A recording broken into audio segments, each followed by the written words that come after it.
સ્વભાવમાં સંસ્કારનું ચંદન લઈને આપના હૃદય મંદિરની અંદર બિરાજિત શ્રી પ્રભુના ચરણોમાં વંદન કરે. મોરડિયા કુળની દુહિતા પ્રાચીના આપ સૌને જય શ્રી રાધે કૃષ્ણ. આજે મારે વાત કરવી છે શ્રી કૃષ્ણ ભગવાનની વાંગમય મૂર્તિ એવી શ્રીમદ ભગવત ગીતા વિશે. આ શ્રીમદ ભગવત ગીતા આપણે શા માટે વાંચવી જોઈએ અને સમજવી જોઈએ? શું તે આપણો ધર્મગ્રંથ છે એટલા માટે? ના, માત્ર ધર્મગ્રંથ હોવાના કારણે આપણે નથી વાંચતા.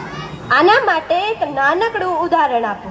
તમે લોકો અમારા માટે ઇલેક્ટ્રિક ટોયઝ લાવો છો તો તેની સાથે એક નાનકડો કાગળ આવે છે. એમાં લખ્યું હોય છે કે આ ટોયઝને કેવી રીતે ચલાવવું જોઈએ. તે હોય છે મેન્યુઅલ.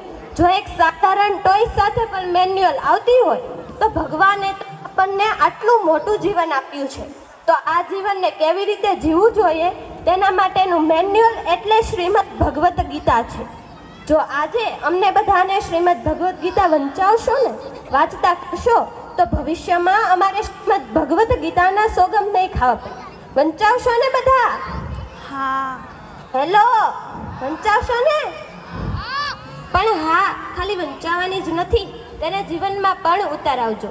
કારણ કે શ્રીમદ ભગવત ગીતાની અંદર શ્રી કૃષ્ણ ભગવાન કહ્યું છે કે કોઈ પણ મનુષ્ય તેના સમગ્ર જીવન દરમિયાન કોઈ સારું કામ કરે કે કોઈ ખરાબ કામ કરે, તેની પાછળ સૌથી વધારે જવાબદાર તો માતા પિતા જ હોય છે. એટલે જ તો કહેવાય છે ને કે ગાડીમાં બ્રેક ના હોય ને તો એક્સિડન્ટ થઈ જાય, અને જો જીવનમાં સારા સંસ્કાર ના હોય ને તો સત્યાનાશ થઈ જાય. આ સંસ્કાર એ કોઈ મોટમાં નથી મળતા, પરંતુ એ તો ઘરના માહોલમાંથી મળે છે. એટલે જ તો કહેવાય છે કે જેવું તમારા ઘરનું વાતાવરણ છે ને એવું જ તમારું બાળક છે. બાળક તો તમારા ઘરનો અરીસો છે, માટે જરા સંભાળજો. અમારી માટે ને આવનારી પેઢી માટે જમીન, જાગીર કે સંપત્તિનો વારસો નહીં આપો ને તો ચાલશે, પણ અમને સારા સંસ્કાર અને સારા ચરિત્રનો વારસો આપજો. અને તેના માટે શ્રીમદ ભગવત ગીતાનો સહારો લેજો.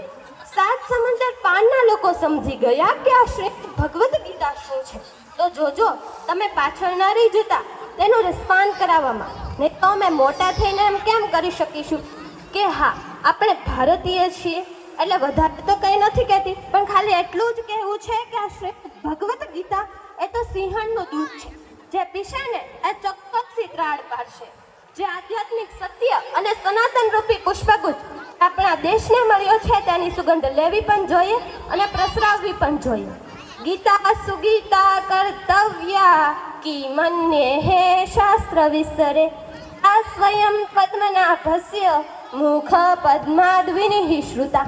આ શ્રીમદ ભગવદ ગીતા નહીં પણ હાથમાં રાખવાની જરૂર છે. નમો નમઃ ભગવદ ગીતા. રાધે રાધે.